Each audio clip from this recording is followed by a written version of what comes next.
매년이면 우리가 부활절 그리고 이제 여러 가지 추수감사절, 성탄절 이런 예배를 우리가 절기 예배를 드립니다. 매년 돌아오는 그 예배입니다. 그런데 우리가 그 모든 절기 그 예배마다에 각 절기마다 하나님이 우리에게 주시는 귀한 메시지가 있습니다. 근데 오늘 그 중에서 부활절은 정말 그 중에서 가장 우리에게 주는 하나님의 귀한 메시지가 담겨져 있습니다. 우리 인생들은 누구나가 다 죽습니다. 의인이든지 악인이든지 누구나가 다 죽습니다. 그런데 우리에게는 부활의 기쁨, 부활의 소망, 부활의 믿음을 주셨습니다. 부활이라는 것은 쉽게 말하면 다시 살아남, 영어로 resurrection이죠. resurrection. 다시 살아난다는 것이죠. 다시 살아서 영원히 산다는 것이 바로 부활의 참 의미입니다. 자, 그런데 주님께서 부활하지 못하셨더라면 우리 또한 부활할 수 없는 것. 주님께서 부활하시면 바로 우리가 부활할 수 있다는, 우리도 부활에 동참한다는 그 증거를 분명하게 보여주신 것입니다. 그런데 오늘날 2000년 전에 부활한 주님을 내가 보았느냐? 내가 확실하느냐? 내가 어떻게 하느냐고 묻는다면 여러분들은 과연 무엇이라고 대답할 수 있겠습니까? 어제 제가 여담주에 그런 말씀을 드렸습니다. 이제 설교는, 이제 성경 말씀은 어떤 증거를 들이대지 못하면 이제 젊은이들은 why라는 자꾸 묻게 됩니다. 그러면 거기에 대해서 분명한 증거, 답변을 해주지 않으면 이제 젊은이들은 교회로 돌아오지 않습니다. 옛날처럼 믿어, 무조건 믿어, 그런 믿음의 시대가 지금은 아니다. 왜요? 이제 세상은 과학의 첨단을 걷고 있고 모든 것이 과학에 의해서 지배되고 있고 과학에 의해서 이끌리고 있고 과학을 믿기 때문에 우리 하나님의 말씀, 하나님의 진리도 무엇인가 영적으로 증거를 대지 아니하면, 프루브가 되지 아니하면 이제 젊은이들은 교회로 돌아오기를 싫어한다는 것입니다. 그 옛날 저희 때만 해도, 그 전 믿음의 시대만 해도 무조건적인 믿음이었습니다. 근데 지금은 그렇지 않아요. 학생들이 그런 얘기를 합니다. 교회 가면 창조론을 가르치고 있고 학교에 가면 진화론을 가르치는데 과연 어떤 것이 맞는 것이냐? 근데 진화론은 나름대로 다윈이 나름대로 증명하고 있죠. 그러나 창조론도 분명한 것은 이 세상 우주 만물 속에 그 분명히 하나님의 증거가 들어있어요. 여러분 아시다시피 우리에게는 60조의 세포가 들어있다죠. 근데 그 세포 하나하나가 바로 하나님의 건축 설계도라는 거예요. 그 세포 하나에 우리의 인간 모든 그 세포 하나마다 인간의 창조하신 그 모든 것이 다 기록이 되어 있다고 그래요. 그래서 이 세포 하나에 엄청난 도서관 하나만큼의 그런 책의 분량이 적힐 수가 있을 만큼 그렇게 대단하다고 그럽니다. 그러니까 우리가 이제는 무엇인가 하나님께서 우리를 창조해 이 땅에 보내시고 예수님께 부활하셔서 우리에게 부활의 생명을 주셨는데 이제 무엇인가 우리도 성경을 통해서 증거하지 않으면 안 된다는 시점에 왔습니다. 주님은 우리를 죽음으로부터 3일 만에 일으키실 것이라고 구약 성경을 통해서 말씀하고 있어요. 그렇죠? 분명히 3일 만에 너희들을 일으키실 거야 라는 말씀이 호세아 선지자를 통해서 분명히 하나님은 예수님이 부활하시기 전에 이미 700~800년 전부터 이미 선지자를 통해서 여러 번 말씀하셨어요. 호세아 6장 2절 보니까 여호와께서 이틀 후에 우리를 살리시며, 이틀 후에 살리시며 셋째 날에 우리를 일으키시리니 우리가 그 앞에서 살리라. 하나님께서 우리를 셋째 날에 살리심으로 말미암아 우리가 어느 앞에서, 예수 그리스도 앞에서 살 것이다 라는 것을 호세아 선지자를 통해서 하나님은 분명히 약속하시고 미리 예언을 입술을 통해서, 선지자 입을 통해서 예언하셨다는 것입니다. 또한 하나님은 주님을 믿는 자들과 그의 아들의 육체를 썩지 않게 하실 것이라고도 시편 기자를 통해서 기록하셨어요. 모든 육체는 썩지만 분명히 예수 그리스도를 믿는 자들, 성도들은 그 육체가 썩음을 보지 않을 것이다 라는 것을 시편은 기록하고, 시편 16편 9절 10절 보니까 이러므로 내 마음이 기쁘고 내 영광도 즐거워하며 내 육체도 안전히 거하리니 이는 내 영혼을 음부에 버리지 아니하시며 주의 거룩한 자로, 성도들 말이죠, 썩지 않게 하실 것임이니이다 라고 분명히 말씀합니다. 주님의 거룩한 지체로 썩음을 당치 않게 하실 것이다 라고 말씀하시는 것. 자, 그러면 여러분들은 이제 사람이 죽으면 이제 관에 넣어서 전부 갖다 화장을 하든지 묘지에 갖다 이제 매장을 합니다. 그러면 여러분은 가서 그 시체가 썩었는지 안 썩었는지 확인해 보셨는가요? 우리들은 일단 사람을 매장하면 그것으로 끝이지 더 이상 땅을 파보거나 안 합니다. 자, 쉽게 제가 항상 말씀드렸지만, 자, 여기 씨앗을 하나 뿌렸는데, 밀을 하나 여기 뿌렸는데, 이 밀이 땅에 뿌려져서 싹이 나기 전에 여러분들은 그것을 파보셨나요? 근데 안 파봤는데 그 밀알이 땅에서 분명히 썩었는지 안 썩었는지 모르지만 분명하게 새 생명의 밀알로 태어났다. 하나님께서는 여러분 농부들의 그 농사, 과수, 이 모든 우주 만물 초목을 통해서 모든 것은 하나님의 피조물은, 하나님의 지으신 모든 것들은 다시 살아난다는 것을 분명하게 섭리를 통해서 가르쳐 주시고 보여주신 것입니다. 여러분이 만약에 하나님께서 이 땅에 다시 사는 것이 없다면 우리가 씨앗을 뿌렸을 때에, 곡식알을 뿌렸을 때에 다시 살아난 것이 없습니다. 하나님께서는 2016년에 콩을 걷어서 먹고 그 다음 20년에서 뿌리면 다시 또 콩알을 맺는 것처럼 이 세상에는 모든 것이 영원하다는 것을 분명히 하나님은 말씀하고 창조 섭리 속에 다 감춰놓고 계신 거예요. 하나도 이 세상에 없어지는 것은 없어. 여러 번 말씀드렸습니다. 많은 사람 죽으면 그만이지 천만에요. 그렇다면 얼마나 편하겠습니까?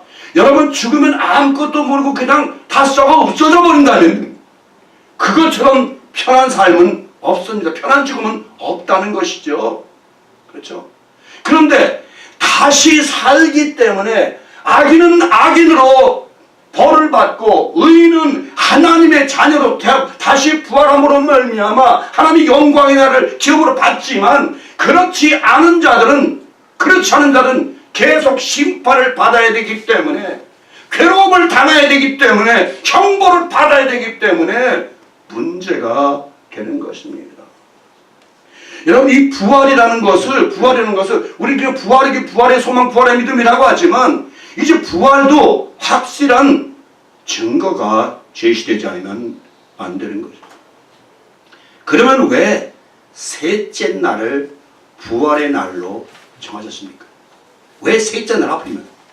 그것이 바로 창세기 셋째 날과 관계가 있습니다. 창세기 1장 9절 12절 보니까 하나님이 이르시되 천하의 물이 한 곳으로 모이고 묻이 드러나라 하시니 그대로 되니라. 하나님이 묻을 땅이라 부르시고 모인 물을 바다라 부르시니 하나님이 보시기에 좋았더라. 하나님이 이르시되 땅은 풀과 씨 맺는 채소와 각기 종류대로 씨 가진 열매 맺는 나무를 내라 하니 그대로 되어 땅이 풀과 각기 종류대로 씨 맺는 채소와 각기 종류대로 씨 가진 열매 맺는 나무를 내니 하나님이 보시기에 좋았더라. 저녁이 되면 아침이 되니 이는 셋째 날이니라. 셋째 날은 뭐예요? 물에 잠겼던 땅이 물 위로 올라와서 이는 바다는 물은 모여서 바다가 되고 그 땅으로 하여금 하나님은 각종 열매 맺는 채소와 나무를 내라고 말씀하셨습니다. 그러면 셋째 날은 무슨 날입니까? 셋째 날은 죽음으로부터 태어나와서 다시 열매를 맺는. 그래서 셋째 날 여기 잘 보시면 하잖아요. 하나님이 보시기에 좋았다라는 말이 블레싱이 두 번이 반복이 돼요. 셋째 날만 그래요. 첫째 날, 넷째 날, 다섯째 날 하나도 좀 한 번씩인데 그것도 둘째 날은 없습니다. 하나님 보시기에 좋았다는 말씀이. 오직 셋째 날만 하나님이 보시기에 좋았더라. 하나님 보시기에 더블 블레싱이, 더블 축복이, 두 번 축복의 말씀이 이 셋째 날에 기록이 되어 있습니다.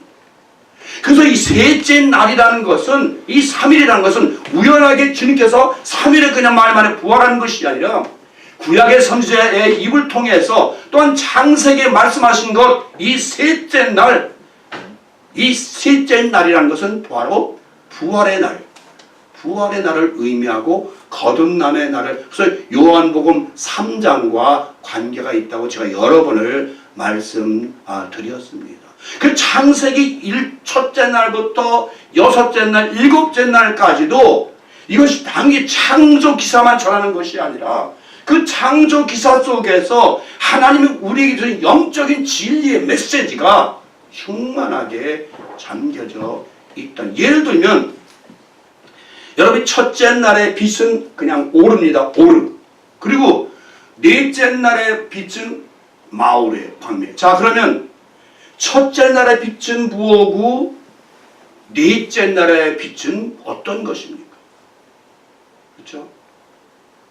우리가 이런 문제도 그래서 사도 바울은 그런 얘기예요. 빛과 어둠이 서로 사귈 수 없다. 다시 말하면 창세기 첫째 날도 어둠으로부터 빛을 분리하신 하나님. 그래서 어둠은 밤이라고 칭하시고 빛은 낮이라고 칭하신 하나님.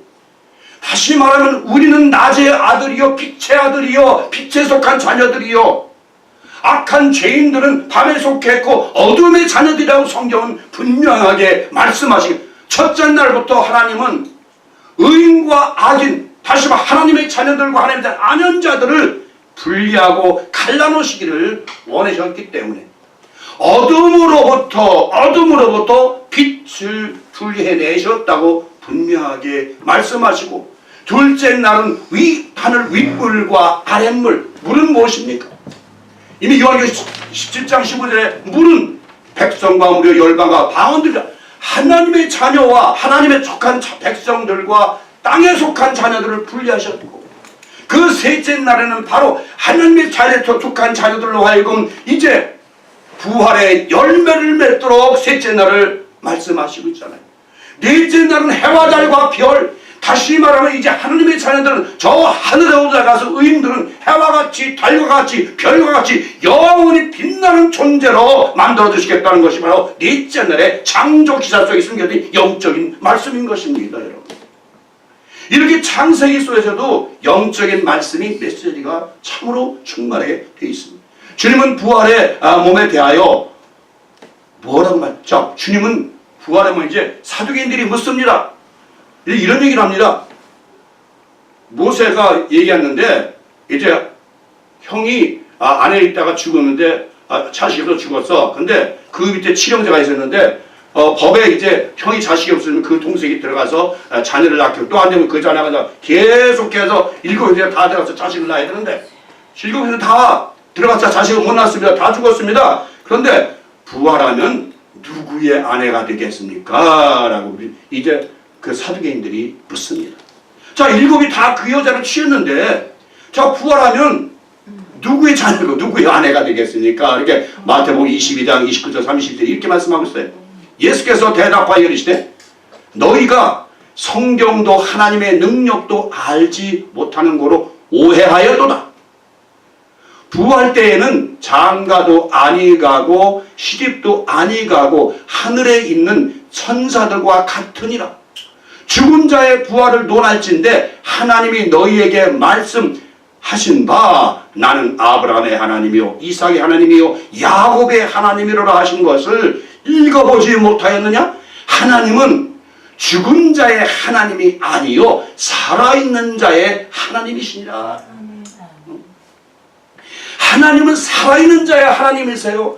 여러분도 살아있기 때문에 하나님 아버지라고 부를 수가 있는 것이요. 영적으로 살아있기 때문에 부활의 생명을 지니고 있기 때문에 하나님의 생명을 지니고 있기 때문에 하나님이 안에 거하기 때문에 하나님을 아버지라 부를 수 있는 것이란 말이죠. 우리는 이 말씀에서 죽은 자의 하나님이 아니시고 살아있는 자의 하나님이시라는 것입니다. 그러면 아브라함과 야곱과 이삭은 살아있을까요? 죽어있을까요? 살아있다는 것이죠. 살아있는 자. 나는 아브라함 하나님이요 이삭의 하나님 야곱의 하나님이다. 나는 죽은 아브라함 죽은 이삭 죽은 야곱의 하나님이 아니라 살아있는 아브라함의 하나님 이삭 야곱의 하나님이다라는 것이죠. 하나님 오늘도 여러분들께 나는 살아있는 누구의 하나님은 누구의 하나님이다라는 것이죠. 여러분 만약에 죽었다면 영적으로 죽어있다면 나는 네 애비가 아니야. 그러면 이제 천사의 모습을 어떠할 거예요? 천사의 모습 보세요. 맨 처음에 아담은 여러분 잘 드세요. 이제 부활의 몸은 분명히 주님께서 뭐래? 천사의 몸과 같다. 천사 몸과. 여기에 답이 있습니다. 자, 부활은 한 단계 들어가는 거예요. 부활은 천사 몸과 같다. 그런데 창세기에서 보면 아담은 하나님의 동산 거니시는 소리를 들었다고 써요. 그렇죠? 자, 아담이 죄를 졌을 때에 하나님께서 동산 거니시는 발자국 소리를 분명히 들었다고 말씀하고 있는 것이죠. 그러면 맨 처음에 사람의 모습으로 나타나는 분은 아브라함에게 나타나서 축복한 멜기세덱이었어요. 여러분 멜기세덱에 대해서는 이제 나중에 또 설교할 때가 있겠지만 이 멜기세덱도 창세기 14장 18절 보니까 살레망 멜기세덱이 떡과 포도주를 가지고 나왔으니 그는 지극히 높으신 하나님의 제사장이었더라. 이 멜기세덱은 하나님의 지극히 높은 제사장인데 이가 아브라함의 전쟁에서 이기고 돌아왔을 때 와서 떡과 포도주를 가지고 와서 아브라함을 그 떡과 포도주를 주고 아브라함에게 축복을 한 사람이 바로 멜기세덱, 살레망이요 의의 왕이요 평경강의 왕이요. 이때 바로 멜기세덱은 사람의 모습으로 나타나서 바로 아브라함을 축복했다는 것입니다. 천사의 모습. 또한 천사도 아브라함에게 제일 먼저 나타났습니다. 그 과정을 보십시다. 창세기 18장 8절 보니까 아브라함이 엉긴 젖과 우유와 하인이 요리한 송아지를 가져다가 그들 앞에 차려놓고 나무 아래에 모셔 섬에 그들이 먹으리라. 자, 무슨 얘기예요? 이제 아브라함이 장막문에 서 있는데 보니까 세 사람이 지나가는 거예요. 아브라함이 탁 뛰어가서 내주시오. 은혜를 저희가 주시거든 제가 편안 쉬고 가십시오. 라고 제가 발씻을 물과 조그만 요리를 가져오겠습니다. 그러고서 그들을 앉혀놓고서 이제 발씻을 물과 송아지 요리와 우유와 버터를 갖다 놓고 그들에게 먹으라고 합니다. 이들은 바로 소돔과 고모라를 멸하기 위하여 사람의 모습으로 변장하고 나타난 하나님의 사자 천사들인 것입니다. 창세기 19장 1절 3절 볼까요? 자, 저녁 때에 그 두 천사가 소돔에 이르니, 이 사람은 바로 아브라함의 천사입니다. 마침 롯이 소돔 성문에 앉아 있다가 그들을 보고 일어나 영접하고 땅에 엎드려 절하며 이르되, 내 주여 돌이켜 종의 집으로 들어와 발을 씻고 주무시고 일찍이 일어나 갈 길을 가소서. 그들이 이르되, 아니라 우리가 거리에서 밤을 새우리라. 롯이 간청하매 그제서 돌이켜 그 집으로 들어오는지라. 롯이 그들을 위하여 식탁을 베풀고 무교병을 구우니 그들이 먹으니라. 자, 천사들이 뭘 먹었어요? 사람의 음식을 먹었어요. 여러분, 이게 그냥 여러분이 안 믿을 수도 있겠죠. 뭐 천사들이 어떻게 사람 음식을 먹는다 하겠지만, 분명히 성경은 천사들이 아브라함의 베푼 음식과 롯이 베푼 음식을 먹었다고 분명히 성경은 기록하고 있습니다. 자, 부활의 모습은 바로 천사들의 모습이 되었죠. 그러니까 천사들이 음식을 먹었다고 기록하고 있습니다. 그리고 우리 주님도 부활하셔서 제자들 앞에서 뭘 먹었어요? 구운 생선을 잡수셨다고 기록하고 있어요. 누가복음 1장 40절 4절을 보니까 그들이 너무 기쁨으로 아직도 믿지 못하고 놀랍게 여길 때에 이르시되, 여기 무슨 먹을 것이 있느냐 하시니, 이에 구운 생선 한 토방을 드리니 받으사 그 앞에서 잡수시더라. 물론 영어 킹제임스 버전에는 이게 구운 생선과 허니컴 벌집이라고 벌집도 추가되어 있지만, 자, 주님 부활하신 주님이 무엇을 잡수셨어요? 구운 생선을 제자들 앞에서 잡수셨다고 되어 있어요. 여러분, 부활하신 주님의 그 모습을 여러분 사복음서를 통해서 이렇게 보면 사람들이 주님을 나타내도 몰라봅니다. 몰라봐요. 그가 주님께서 영적인 눈을 열었을 때 비로소 주님이시라고 알았지. 동산지기로 때로는 엠마오로 가던 두 제자들은 제자들인데도 같이 길을 걸어가면서 얘기하면서도 그가 주님인 줄 알지 못하고 난 뒤에 영의 눈을 열었을 때 비로소 주님인 줄 알았다고 성경은 기록합니다. 자, 부활의 주님의 모습입니다. 자, 이제 우리는 주님의 부활하신 몸에 대하여 살펴봐요. 제가 오늘 부활의 몸의 제목인데, 그래서 여러분 부활의 몸 어떤 몸인지 분명히 아세요. 여러분이 죽음에 대해서 두려움이 없을 것 같습니다. 자, 주님이 직접 제자들에게 직접 보이시고 하신 말씀입니다. 누가복음 1장 38절 40절 보십시오. 자, 예수께서 이르시되, 어찌하여 두려워하며 어찌하여 마음에 의심이 일어나느냐. 내 손과 발을 보고 나인 줄 알라. 또 나를 만져보라. 영은 살과 뼈가 없으되 너희 보는 바와 같이 나는 있느니라. 이 말씀을 하시고 손과 발을 보이십니다. 자, 이게 이제 원래 답입니다. 자, 주님께서 뭐라고 말씀하세요? 자, 영은, 귀신은 살과 뼈가 없으되 나는 살과 뼈가 있다라고 말씀하시고 계시는 거예요. 자, 그러면 주님의 몸은 피가 있어요, 없어요? 네? 부활하신 몸은 피가 있어요, 없어요? 있죠. 네? 있어요. 어떻게 있어요? 피 없어요. 여러분, 우리가 물과 피는요, 인체의 70% 세트예요. 예수님께서 물과 피는 어떻게 했어요? 다 흘리셨어요.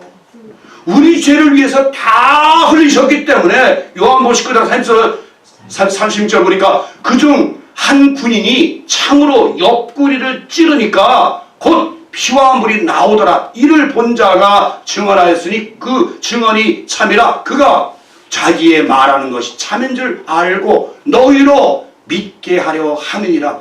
이 일이 일어난 것은 그 뼈가 하나도 꺾이지 아니하리라 한 성경을 응하게 하려 함이라. 예수님은 분명히 살과 뼈가 있고 또 부활체는 천사와 같은 몸이라고 그랬어요. 근데 피는 있을 수가 없어요. 부활체는. 왜요? 피는 뭐예요? 육체의 생명이라고 그랬어요. 성경. 피는 육체의 생명이기 때문에 모두 땅에 쏟으라고 그래 있어요. 땅에 쏟아.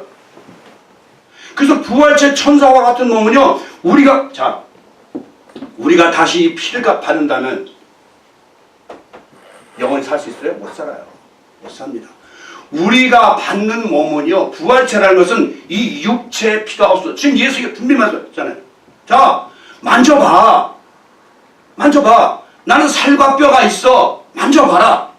라고 말씀하시고, 그렇다면 예수님께서 자, 나는 피와 살과 뼈가 다 있다고 말씀하시지 않고, 자, 나는 살과 뼈. 왜? 나의 피는, 나의 물과 피는 너희들을 위해서 다 흘려버렸어. 내 부활체는 피가 없어. 살과 뼈만 있어. 이것은 바로 주님의 부활체예요. 주님의 부활체는 시간과 공간과 장소를 초월한 그런 몸이 있어요. 자, 천사의 몸은요, 여러분 잘 아시다시피 천사는 많은 사람에게 나타나는 걸 여러분 아시잖아요. 아브라함에게, 여호수아에게, 기드온에게, 많은 또 신비 베드로에게 나타나, 또 고넬료에게 사람의 모습으로 나타났을 때 사람의 모습 그대로 나타났어요. 오늘 여기 말씀드렸지만 천사들도 아브라함이 베푼 음식을 먹고 롯이 음식을 먹었고, 부활하신 주님도 구운 생선을 잡수셨다고 성경은 분명하게 기록하고 있어요. 자, 그럼 부활체라는 것은 어떤 몸을 얘기하느냐 이거죠. 부활체라는 것은 바로 영광스러운 신령한 몸입니다. 이 부활체라는 것은 주님이 말씀하신 것처럼 시간과 공간의 장소를 어느 시 어느 곳에도 자유롭게 나타나지 않을 수 있는 보이지 않은 비물질의 세계와 보이는 물질의 세계를 동시에 가진 몸이 부활체입니다. 그러니까 부활의 몸이 어떤 몸이냐? 이렇게 귀신과 영같이 아무것도 없는 그런 영이냐? 그렇다면 그건 뭐 부활체가 하려고 필요가 없는 것이죠. 여러분, 분명히 성경은 여러 번 말씀하고 있어요. 인간이 감정을, 낙원에 갔을 때 감정이 있느냐 없느냐, 감정이 있고 기억력도 있고 그대로 다 가지고 있다는 것을 여러분 성경들도 많이 보시지 않았습니까? 그러니까 여러분이 오늘 분명히 여러분 알아야 될 것은 부활체는 뭐다? 천사와 같은 몸으로서 살과 뼈가 있는 몸인데, 그것은 이런 살과 뼈가 아니라, 이런 살과 뼈는 피가 없으면 어떻게 돼요? 이거는 될 수가 없잖아요. 그러나 하나님이 주신 부활체의 살과 뼈는 신령한 살과 뼈라는 것이에요. 이해가 안 되죠, 여러분들? 모르겠죠? 알지 못하겠죠? 이 다음에 한번 여러분이 죽어서 부활해서 그때 만나서 우리 한번 보자. 여러분들 지금 이렇게 얘기를 해도 성경에 기록이 되어 있잖아요. 자, 부활체는 장가도가 십단가고 천사와 같은 몸인데, 천사들은 바로 오늘 이 성경의 기록 그대로 살과 뼈가 있는 몸이다. 자, 만져봐라. 나는 살과 뼈가 있다. 라고 말씀하셨잖아요. 그럼 그 살과 뼈는 이런 육체 피가 흐르는 살과 뼈가 아니라 신령한 몸, 하늘의 장막, 손으로 지은 것이 아니라 하나님께서 지어주신 신령한 몸.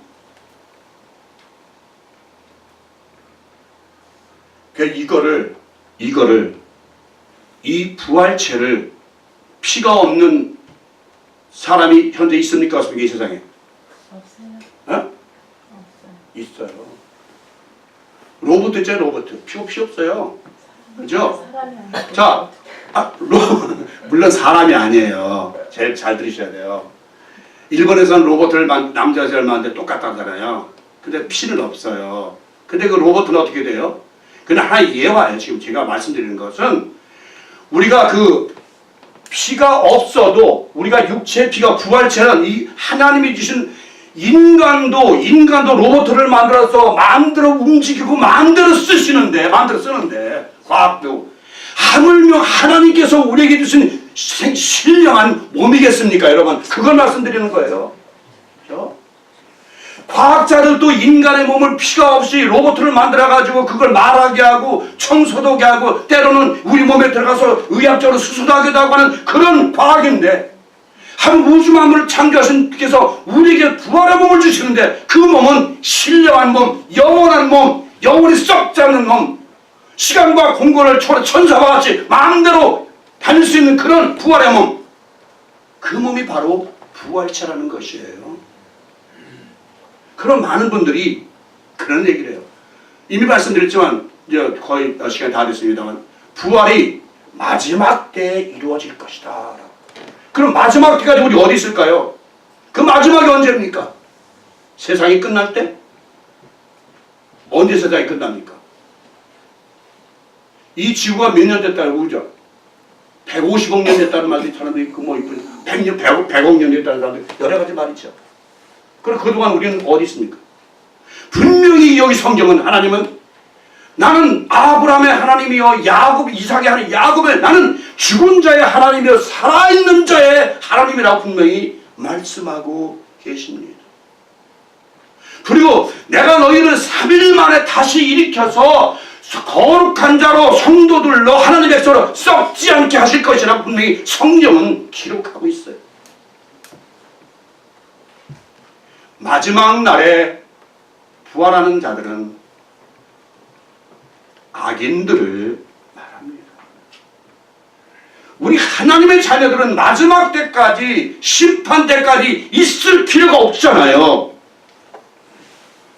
우리는 이미 예수 그리스도의 보혈의 권노로 말미암아 죄 사함 받고 신령한 몸 새로운 피조물이 되었는데 왜 굳이 마지막까지 땅속에 묻혀서 기다려야만 됩니까?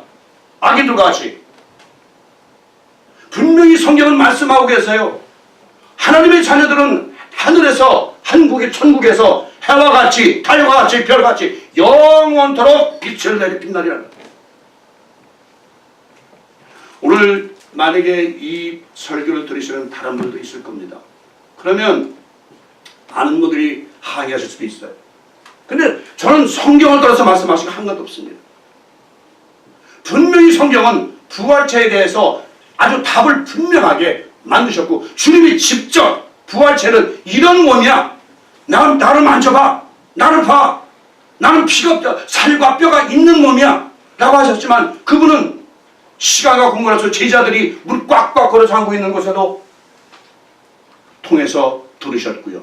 어느 곳에든지 제자들이 원하면 그곳에 계신 주님이었습니다. 우리가 나중에 이제 천사에 대해서 한 번쯤은 우리가 짚고 넘어야 할 그럴 문제가 있습니다. 이 살과 뼈라는 문제에 대해서 상당히 많은 분들이 지금 의심이 일어날 수 믿습니다. 이 살과 뼈는 분명 이런 살과 뼈가 아닙니다. 여러분, 말씀이 육신이 되어 오신 주님, 그 말씀이 육신이 되어 오신 주님, 그 죄인의 몸을 쓰고 오신 그 육신은 변해서 이제 신령한 몸으로, 영원한 몸으로, 썩지 않은 몸으로 변하게 되었다는 것입니다. 이제 그래서 이제 사도 바울이 우리의 마지막 그 부활의 육체에 대해서 분명하게 빌립보 3장 21절 20절에서 우리의 몸에 대해서 분명하게 말씀하고 기록하고 있는 것을 여러분은 알 수 있습니다. 빌립보 3장 20절 21절 보니까 그러나 우리의 시민권은 하늘에 있는지라 거기로부터 구원하는 자 곧 주 예수 그리스도를 기다리노니 그는 만물을 자기에게 복종하게 하실 수 있는 자의 역사로 우리의 낮은 몸을, 이건 낮은 몸이에요. 지금 현재요. 이건 낮은 몸입니다. 이거 죄인의 몸이고 이건 낮은 몸이에요. 낮은 몸을 자기의 영광의 몸, 이거 뭐예요? 지금 부활체 몸이죠. 영광의 몸이라는 것은 이제 주님께서 3일 만에 부활하신 그 영광의 몸에 형체와 같이 변하게 하시리라 라고 되어 있어요.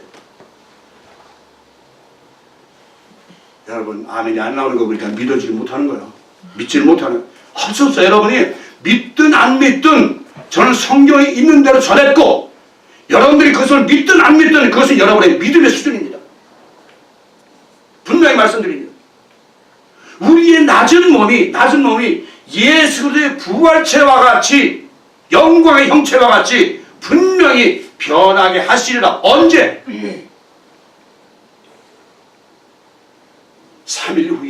우리를 이틀 후에 우리를 살리시고 3일 후에 셋째 날에 우리를 분명하게 살리시리라. 그리고 하나님의 백성 성도는 영원히 썩음을 당치 않게 하시리라고 성경은 기록하고 있습니다. 못 믿어뒀습니다, 여러분들. 안 믿어. 이렇게 얘기해도 이렇게 다 성경을 통해서 증명해준데도 여러분이 안 믿으면 글쎄 그럴까? 그러면 여러분이 한번 나중에 당해봐야 돼요. 죽어봐야 아니요. 죽어봐야 되는 것이 아니라 아니요.